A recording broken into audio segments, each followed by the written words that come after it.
आज Recording in progress. आज के सत्संग का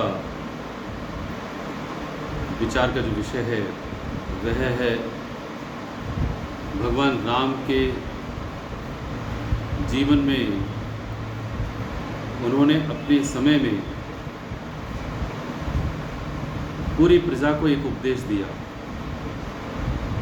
सो इसीलिए आज का जो विषय है वह है भगवान राम का उपदेश।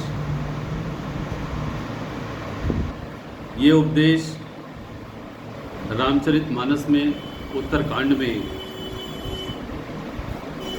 हम सभी के लिए दिया हुआ है, लेकिन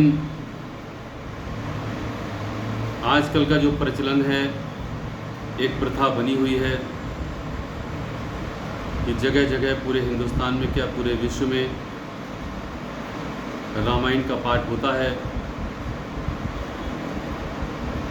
एक समय निर्धारित होता है 24 घंटे में कि सुबह 8 बजे अगर आरंभ हुआ तो 24 घंटे यानी अगले दिन सुबह 8 बजे तक वह पूरा हो जाता है। उसमें क्या ज्ञान दिया हुआ है, भगवान राम क्या कह रहे हैं, माता सीता क्या संदेश दे रही हैं, महर्षि वशिष्ठ क्या कह रहे हैं, ये किसी को गहराई से समझ में आता ही नहीं। आज प्रभु की कृपा से हम उस विषय को समझें कि भगवान राम ने विशेष रूप से क्या उपदेश दिया। पूरी प्रजा को संबोधित करते हुए एक ही बार ये उपदेश दिया। रामचरितमानस में जगह जगह भगवान राम ने कई बार ज्ञान तो दिया, लेकिन मंच पर आसीन होकर के ये जो संदेश है वो केवल एक ही बार दिया। सो सुने कि भगवान राम क्या कहते हैं कि जब आरंभ हुआ तो भगवान राम ने कहा, क्योंकि दृष्टांत वहीं से शुरू होता है, कहते हैं कि एक बार रघुनाथ बुलाए, गुरुदुर्दुजपुरवासी सब आए, बैठे गुरु मुनि और दुज सज्जन, बोले वचन भगत भव भंजन। एक बार की बात है, भगवान राम ने गुरु, ब्राह्मण और पुरवासियों को बुलाया। वे सब लोग आए। कहते ना, रघुनाथ बुलाए, किस किस को बुलाया? गुरु को, दुज कहते हैं ब्राह्मण के लिए, पुरवासी कहते हैं सारी जनता के लिए, सभी के लिए बुलाया। और क्या हुआ कि सब लोग बैठे गुरु मुनि अरे दुज सज्जन, वो सब लोग बैठे और बोले वचन भगत भव भंजन। जो दुखों को हरने वाले प्रभु हैं वो क्या वचन बोलने लगे। सो सुने कि भगवान राम संदेश के माध्यम से सबसे पहले समझाते हैं कि सोई सेवक प्रियतम मम सोई, मम अनुशासन माने जोई। वही मेरा प्रिय है, वही मेरा सेवक है, वही मेरा सेवक है और वही मेरा प्रिय है जो मेरी आज्ञा को माने। हे भाइयों, यदि मैं कुछ भी अनीति की बात कहता हूं तो मुझे रोक देना।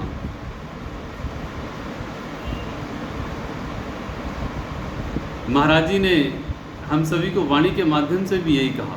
कहते हैं कि सतगुरु तो अंतर रमे, पल पल करे पुकार, आज्ञाकारी होय के तू घटका पाट उखाड़। तो आज्ञाकारी हो, यदि तू आज्ञाकारी नहीं होगा तो अपने ही घटका अर्थात वो ईश्वर दर्शन तू नहीं कर सकता। जो उत्तरकांड में भगवान राम कहते हैं वह भी यही बात कह रहे हैं कि वही मेरा सेवक है, वही मेरे लिए प्रिय है जो मेरे अनुशासन में रहे। लेकिन दुर्भाग्य यह है कि हम अनुशासन में रहना ही नहीं चाहते, एक नियम का पालन करना ही नहीं चाहते। जो महाराज जी ने जैसे 5 सादगी के नियम, 5 आत्मिक उन्नति के नियम दिए, सादगी, सत्य, सेवा, सत्संग और सत्सिमरन, इन नियमों का पालन ही नहीं करना चाहते। सुने कि इस प्रकार सबसे पहले जो बड़ी प्रसिद्ध चौपाई है उसके बारे में भगवान राम ने यहीं पर लिखा हुआ है कि बड़े भाग मानुष तन पावा, सुर दुर्लभ सदग्रंथन गावा, साधन धाम मोक्ष कर द्वारा, पाए न जेहि परलोक सवारा। ये चौपाई सभी के ज़ुबान पर रहती है, लेकिन कहाँ पर है वह भगवान राम ने स्वयं उत्तरकांड में ये दी कि ये बड़े भाग्य से मानव का शरीर मिला है, देवताओं को भी दुर्लभ है। सुर दुर्लभ सदग्रंथन गावा, ये देवताओं को भी दुर्लभ है। इसलिए इस देह को पा करके क्या करना है, वो आगे कहा कि साधन धाम मोक्ष कर द्वारा, पाए न जेहि परलोक सवारा। इसे पाकर भी जिसने परलोक को नहीं बनाया वह किस गति को प्राप्त होगा, ये आगे कहा। लेकिन इससे पहली लाइन कही साधन धाम मोक्ष कर द्वार। ये साधनों का धाम है और मोक्ष का द्वार है। ये मोक्ष का ऐसा द्वार है जो मुझे परमपिता परमेश्वर से मिला देगा। इसीलिए कहते हैं कि यदि उसने इस मोक्ष के द्वार को, साधनों के धाम को सही रूप में स्वीकार नहीं किया और साधना नहीं की, तो क्या कहते हैं, क्या चेतावनी देते हैं, क्योंकि चेतावनी भी दी जाती है कि सो परत्र दुख पावहीं, सिर धुन धुन पछताय, कालहि कर्महि ईश्वरहि, मिथ्या दोष लगाय। सो परत्र दुख पावहीं, वह परलोक में जाकर बड़ा ही दुख पाता है, सिर धुन धुन करके पछताता है। लेकिन दोष किसको लगाता है? काल ही कर्म ही ईश्वर ही। एक काल को दोष लगाता है, एक कर्म को दोष लगाता है और अंत में वह भगवान को ही दोष लगा देता है। इसका अर्थ समझाते हुए मानस में ये समझाया गया है गोयंतका जी ने कि व्यक्ति ये कहता है काल ही, काल कहते हैं समय के लिए, मेरे पास ऐसा समय नहीं था। बिजनेसमैन कहता है मेरे पास बिजनेस में फुर्सत ही नहीं मिलती। सर्विसमैन कहता है मेरे पास सर्विस में मेरा मालिक ही नहीं छोड़ता, मेरा जो बॉस है वो कभी किसी समय बुलाता है, कभी किसी समय बुलाता है। यानी कि मेरा कर्म ही ऐसा था कि मैं बिजनेस में लगा हुआ था, कि मैं सर्विस में लगा हुआ था। और अंत में वो क्या कहता है? वो कहता है कि भगवान की ही इच्छा नहीं थी। यदि भगवान की इच्छा होती तो कर्म मेरे अच्छी तरीके से मिलते, समय मेरे लिए अच्छी तरीके से मिलता और मैं भगवान का भजन कर लेता। तो भगवान को ही दोष लगा देता है। लेकिन आगे कह रहे हैं मिथ्या दोष लगाए। वो मिथ्या दोष लगा रहा है, गलत कह रहा है। ना यहाँ पर नर के लिए बात आई, ना नारी के लिए बात आई, ना अमीर के लिए है, ना गरीब के लिए है, ना छोटे के लिए है, ना बड़े के लिए। यहाँ साफ साफ कहा सो परत्र दुख पावई, सिर धुन धुन पछताए, काल ही कर्मई ईश्वरई, मिथ्या दोष लगाए। वो गलत दोष लगाता है। तो इसी क्रम में भगवान राम आगे हम लोगों को समझा करके क्या कहते हैं कि एहि तन कर फल विषय न भाई, स्वर्गं स्वल्प अंत दुखदाई। हे भाइयों, इस देह का फल कभी भी विषय भोग करना नहीं है। हे भाइयों, इस देह का फल कभी भी विषय भोग करना नहीं है। स्वर्ग भोग भी थोड़ा और अंत में दुखदाई है। ये सूक्ति वाली बातें हैं।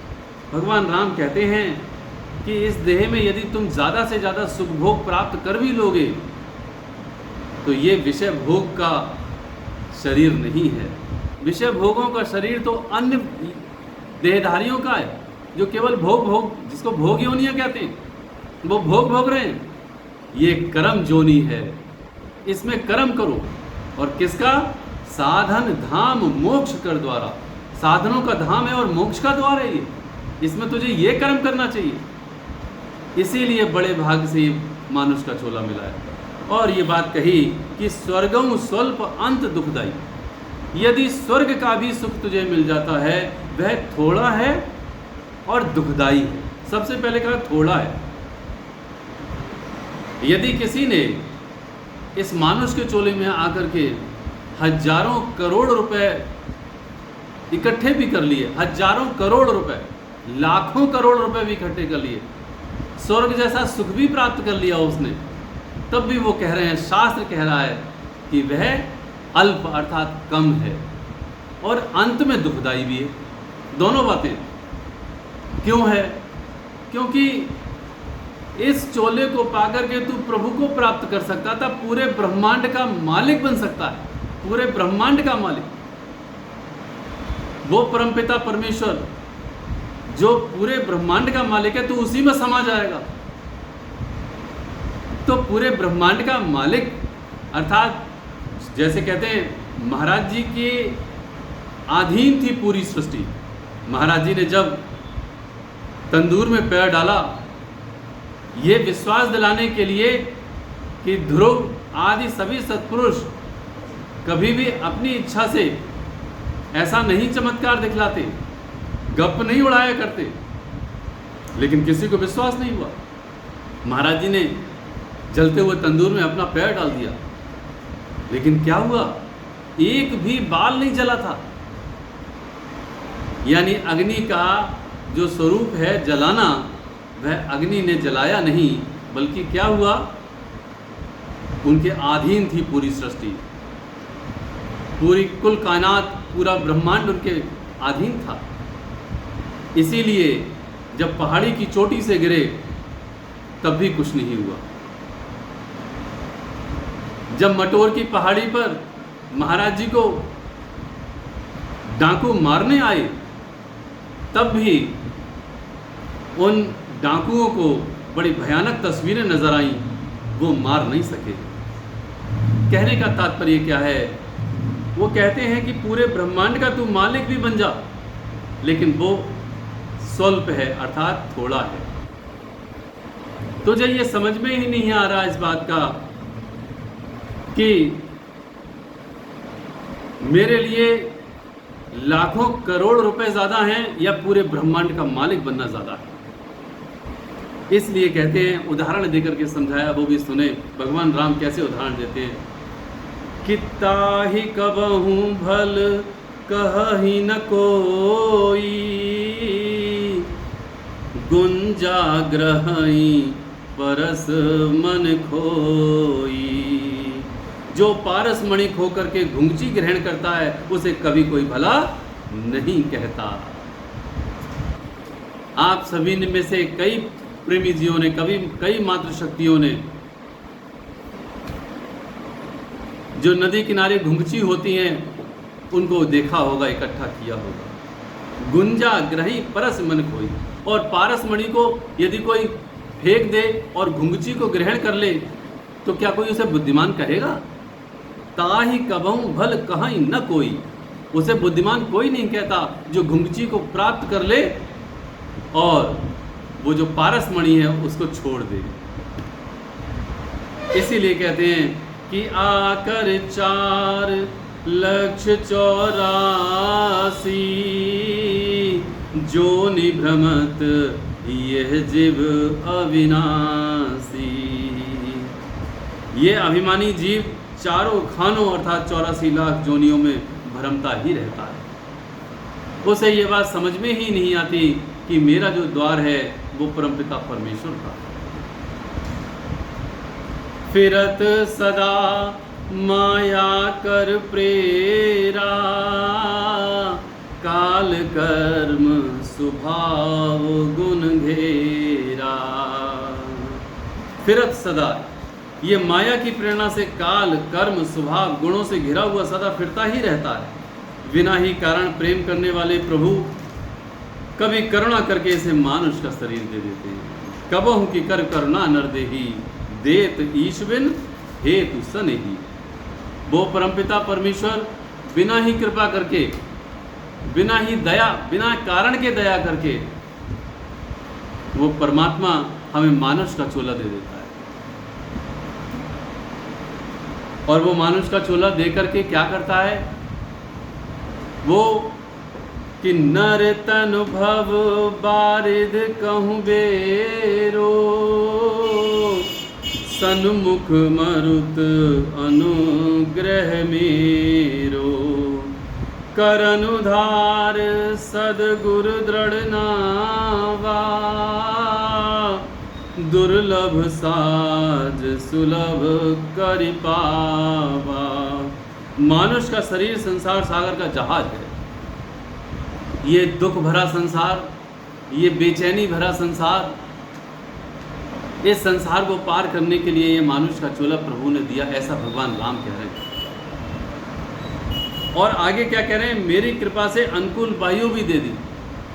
इसको समझाने के लिए अनुकूल वायु कैसी है वो भी सुने। अनुकूल वायु है, मेरे सारे शरीर के अंग सही हैं, आँख, कान, नाक, मुंह, ये सब सही है, और बुद्धि भी सही है, मन भी है।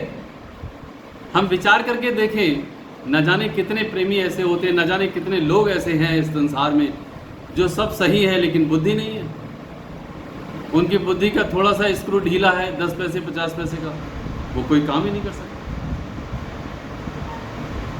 किसी के हाथ नहीं है, किसी के पैर नहीं है, किसी की आंख नहीं है, न जाने कैसे विक्षिप्त है, लेकिन प्रभु ने ये सब चीज दी है। इसलिए कहते हैं सन्मुख मरुत अनुग्रह मेरो, ये मेरी अनुकूल वायु है। और इससे आगे क्या कहा कि करण धार सद्गुरु दृढ़ नावा। ये बात भगवान राम ने स्वयं कही। वो कहते हैं इस देह के मल्लाह अर्थात जो चलाने वाले नाव के मालिक हैं, वो कौन है? सद्गुरु अर्थात मेरे ईश्वर, मेरे परमेश्वर महात्मा मंगत राम जी महाराज, वो भी दे दिए, पूर्ण सद्गुरु दे दिए। ये बड़ा भाग्य है जो पूर्ण सद्गुरु का मिलना। मंच से कहना नहीं चाहिए, न जाने कितने गुरु हैं जो अपूर्ण हैं लेकिन अपने आप को गुरु बना बैठे हैं। वो 4 रामचरितमानस की चौपाई याद हो गई, 10 याद हो गई, 100 याद हो गई, श्लोक 10-20 याद हो गए, बस बन गए गुरु। तो पूर्ण सद्गुरु का मिलना यह बड़े सौभाग्य की बात है जो हम सभी को प्राप्त है। तो आगे कहते हैं ऐसे दुर्लभ साधन इसे सहज ही प्राप्त हो गए हैं। परमपिता परमेश्वर ने अपने ही मुखारविंद से ये उपदेश हम सभी को दिया और कह रहे हैं कि ये सारा का सारा सहज ही तुमको मिल गया है। लेकिन ये सब कुछ प्राप्त होने के बावजूद भी यदि तू, यानी कि हम सब, भगवान राम कहते हैं यदि तू इनको प्राप्त करने के बावजूद भी प्रभु को प्राप्त करने का यत्न नहीं करता, तो आगे फिर से चेतावनी दी, वो भी सुने। जो न तरे भव सागर, नर समाज अस पाई, सो कृत निंदक मंदमति, आत्मा हन गति जाई। ये बड़ी भयंकर चेतावनी दी है, वो भी सुने। जो व्यक्ति ऐसे साधन प्राप्त करके भी संसार सागर से पार न हो या न होने का यत्न करता है, कहते हैं वह कृतघ्नि है, नीच बुद्धि वाला है, निश्चय ही आत्मा की हत्या करने वाले की गति को प्राप्त होता है। कृतघ्नि का मतलब क्या होता है? एक होता है, देखो नीच बुद्धि है, समझ आ रही है बात, कभी कभी किसी को समझ में नहीं आती कृतघ्नि क्या होता है। कहते हैं मान लीजिए किसी एक व्यक्ति ने आपके लिए या मेरे लिए 10,000 रुपये दिए। मेरी बड़ी भारी ज़रूरत थी उस समय, मुझे आवश्यकता होने पर उन्होंने क्या किया कि 10,000 रुपये दे दिए। अब जिस व्यक्ति ने 10,000 रुपये दिए उस व्यक्ति का आदर करना, सम्मान करना, है नहीं, और उसे नियम और समय के अनुकूल उसे वापस करना, ये हमारा धर्म है। लेकिन यदि मैं उसका उपकार भी ना मानूं, उसके लिए धन्यवाद भी ना दूं और उसका कहा भी ना मानूं, समय पर वापस भी ना करूं, तो मैं कृतज्ञ नहीं हुआ। यानी कि मैंने ज़रूरत आने पर, वक्त आने पर उससे वस्तु प्राप्त भी करी, लेकिन ना तो मैं उसका सम्मान कर रहा हूँ, ना मनोहार कर रहा हूँ, ना थैंक्स कर रहा हूँ। इसलिए कहते हैं महाराज जी कहते हैं ना, गुरु नानक साहब ने एक शब्द कहा, शुक्राना करो, हर पल शुक्राना करो। किस बात का शुक्राना? हर पल हर क्षण उसी की कृपा से आज मैं सांस ले रहा हूँ, जिससे कि परमात्मा को याद कर सकता हूँ। जो घटना घट रही है परमात्मा को समर्पित करें, कृष्ण से समर्प्यामी करके, अर्थात हे कृष्ण तुमको समर्पित है, शुक्राना करें। लेकिन मैं कृतज्ञ नहीं हूँ, मैं नीच बुद्धि वाला हूँ। वो उस परमपिता परमेश्वर ने मेरे लिए ये मानुष का चोला दिया, परमात्मा को प्राप्त करने के लिए साधनों का धाम है, गुरु को प्रदान किया, मेरी सारी की सारी चोले को ठीक ठाक बना दिया, लेकिन मैं फिर भी परमात्मा को याद ना करके इस संसार को याद कर रहा हूँ, तो मैं बड़ा भारी कृतज्ञ हूँ। और कौन सी उपाधि दी? कि आत्मा का हत्या करने वाले की उपाधि दी। अब जरा विचार करके देखें कि वो आत्मा जो परमात्मा की प्यासी है, उस मिलन के वास्ते ये मानुष का चूल्हा है, मैंने आत्मा की ही हत्या कर दिया, अर्थात हर पल हर क्षण में उसी की हत्या कर रहा हूँ। आत्मा अर्थात ज़मीर मेरा कहता है ये काम गलत है, मत करना, लेकिन मैं मन की मान लेता हूँ। आत्मा कहती है परमात्मा का नाम लो, आत्मा तड़पती है परमात्मा से मिलने के लिए, लेकिन ये मन बीच में आता है, ये चालाक है, बड़ा मक्कार है, बड़ा धोखेबाज है, और मेरी ही बुद्धि को भ्रष्ट करके ये अन्य कार्यों में लगा देता है, सत्कर्मों में नहीं लगाता। तो क्या हो रहा है? बार बार हर क्षण हर पल मैं आत्मा की ही हत्या, उसकी आवाज़ को दबाता चला जाता। इसलिए भगवान राम कहते हैं, सो कृत निंदक मंदमती आत्मा हन गति जाई। आत्मा का हत्यारा करने वाली गति को वो प्राप्त होगा। लेकिन मुझे ये बात समझ में नहीं आई। महाराज जी ने इसीलिए तो कहा, कहाँ से आया कहाँ नर जाए, कौन तेरो मुकाम, मंगत सार विचारना मानुष जन्म का काम। जब मानुष का चोला मिला है तो ये विचार करने की बात है, तू कहाँ से आया है, कहाँ तुझे जाना है, क्या तेरा ठिकाना है, ये मानुष के चोले में आकर के काम करना है। लेकिन मैं इतना दुर्भाग्यशाली मनुष्य अपने आप को अभागा कहूँ कि मैं उस कंचन और कामनी के ही चक्कर में पड़ा रहता हूँ, इस माया के चक्कर में ही पड़ा रहता हूँ, इकट्ठी करने में ही लगा रहता हूँ। ये कंचन और कामनी, इसने किसी को नहीं छोड़ा, किसी को भी नहीं छोड़ा। इसलिए भगवान राम आगे कहते हैं कि जो पर लोक यहाँ सुख चाहूं, सुनि मम बचन हृदय दृढ़ गहूं। यदि कोई लोक परलोक में सुख चाहते हैं तो मेरे वचन सुन उन्हें हृदय में दृढ़ता से ग्रहण कर लें। हे भाई, यदि सुख चाहते हो तो यहाँ और दूसरे लोक का मतलब कि या तो आत्मलीनताई की स्थिति हो जाएगी तो उसमें समा जाएंगे, और यदि नहीं हुई तो दूसरी देह को धारण करना ही होगा। ये मेरे लिए ये लोक है, वो जब मेरा दूसरा जन्म होगा मेरे लिए वो दूसरा लोक ही की ही तरह होगा, क्योंकि वहाँ मेरे लिए नए माता पिता मिलेंगे, नए भाई बहन मिलेंगे। और यदि मानुष का चोला प्राप्त नहीं हुआ तो पता नहीं कौन कौन से योनियों में जाकर के भरमूंगा, गधा, घोड़ा, खच्चर। महाराज जी से एक बार कहा एक प्रेमी ने, महाराज जी आपने तो सबको भगत बना दिया, क्योंकि उस प्रेमी ने देखा कि सभी प्रेमी सुबह उठ करके भगवान का भजन कर रहे हैं, सिमरन कर रहे हैं। तो महाराज जी से कहने लगा, महाराज जी आपने सबको भगत बना दिया। वो कहते हैं प्रेमी पता नहीं किस किस जोन से आए हुए हैं, ये इन्हें अपना ठिकाना कर लेने।